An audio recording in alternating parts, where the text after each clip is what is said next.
ቤንያሚን ኔታንያሁ ለሰባተኛ ጊዜ አሜሪካ ቀኑ። የአሜሪካዋ ቀዳማዊት እመቤት በኢራን የስለላ ቡድን ሊገደሉ እንደሚችሉ መረጃ ወጣ። ዜናዎቹን በዝርዝርና በትንታኔ እናቀርብላችኋለን።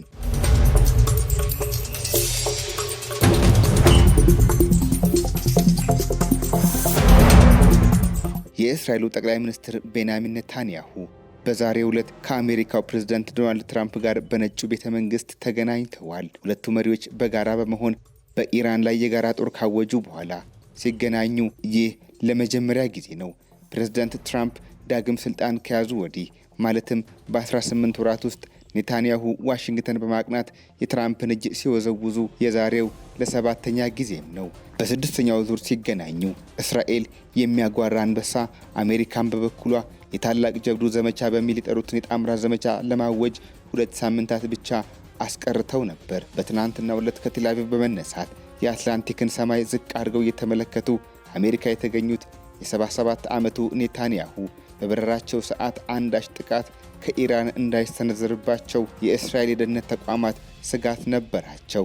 ይህም በመሆኑ ኔታንያሁ የሚበሩበትን ሰዓት ይፋ ካለማድረጋቸውን በተጨማሪ የተለመደውን የዴቪድ ቤንጎሪዮን አውሮፕላን ማረፊያ ከመጠቀም ይልቅ የኔቫቲምን የጦር አውሮፕላን ማዘዣ ተጠቅመዋል። ከዚህም ባሻገር ለዚሁ ደህንነት በመስጋት በበረሩበት አውሮፕላን ውስጥ ከተለምዶ ውጪ አንድም ጋዜጠኛ አብሯቸው እንዳይጓዝ አድርገዋል።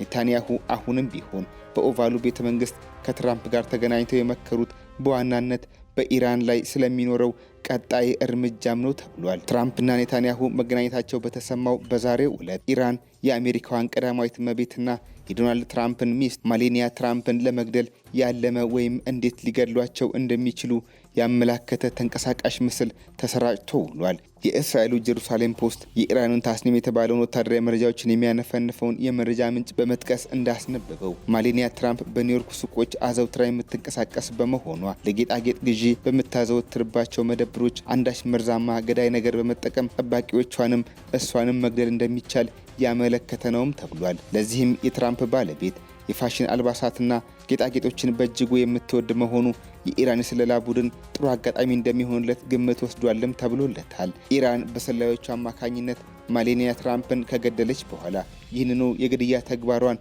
በዶናልድ ትራምፕ ልጅ ባሮክ ትራምፕ ላይ በድጋሚ እንደምትፈጽም ነው መረጃው ይፋ ያደረገው።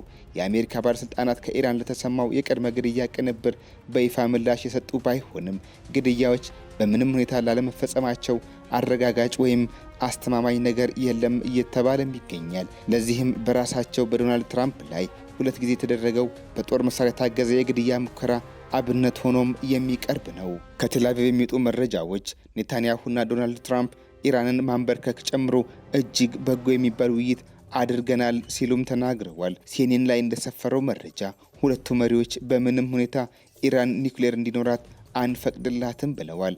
ከዚህም ባሻገር ወዳጅነታቸው ከብረት የጠነከረና ከመቼውም ጊዜ በላይ የሚደጋገፉበት እንዲሁም ሁለቱም ሀገሮች በመካከለኛው ምስራቅ የጋራ ጥቅማቸውን እንደሚያስጠብቁ ተነጋግረዋል። መሪዎቹ ይህን ውይይት ያደረጉት ለመገናኛ ብዙሃን ዝግ በሆነ መንገድ መሆኑም ታውቋል። የኔታንያሁ ዋሽንግተን ማቅናት በኢራን ላይ ባወጁት ጦርነት ላይ በሁለቱ መሪዎች ዘንድ መለያየት ተስተውሏል የተባለ በሚነገርበት ሰዓት ሲሆን የዛሬው መገናኘታቸው ታዲያ ይህንን ልዩነት ወደ ነበረበት የመለሰ ነው ወይም አይደለም የሚለው በግልጽ አልተነገረለትም። ይህ በእንዲህ እንዳለ ታዲያ የትራምፕ አስተሳሰብ በአጠቃላይ እስራኤል በቀጠናው ላይ እያደረገችው ባለው ጦርነት ላይ ለውጥ አምጥተዋል በሚል በእስራኤል አንዳንድ ባለስልጣናት አስተችቷቸው ነበር። ይህንንም ትችት የአሜሪካው ምክትል ፕሬዝዳንት ጄዲ ቫንስ እስራኤላውያን የበሉበትን ወጭት ሰባሪ መሆን የለባቸውም በሚል ብስጭታቸውን ገልጸዋል። ትራምፕም ቢሆኑ በትላንትናው ዕለት ሀገራቸው ያልተመጣጠነ ግንኙነት የምታደርገው ከእስራኤል ጋር ብቻ እንደሆነና ግንኙነታቸው ባይቀጥል የምትጎዳው እስራኤል ራሷ እንደሆነች በማያወላዳ መልኩ ተናግረዋል። ጀሩሳሌም ፖስትና አንዳንድ ሚዲያዎች የኔታንያሁ አቋም ግልጽ ነው፣ በባሌም በቦሌም በኢራን የስርዓት ለውጥ እንዲመጣ ማድረግ ነው ሲሉ፣ ለዚህም ሲባል የኢራን መሪዎች የጥቃት ኢላማ እንዲሆኑ ተደርጓልም ብለዋል። እስራኤልና ጠቅላይ ሚኒስትሯ ቤንያሚን ኔታንያሁ አሜሪካና ፕሬዝዳንት ዶናልድ ትራምፕን ወትውተው ወደ ጦርነት እንዳስገቧቸው የሚገልጹ ትንተናዎች አሁን እየተስተዋሉ ይገኛሉ። ታዲያ ሪፐብሊካኑ ጥቂት ወራት ለቀሩት የአማካኝ ዘመን ምርጫ በዚሁ በኔታንያሁ ውትወታ ጦርነት ውስጥ የገቡት ትራምፕ በህዝብ ድምፅ እንዳይቀጡ ስጋት ገብቷቸዋል።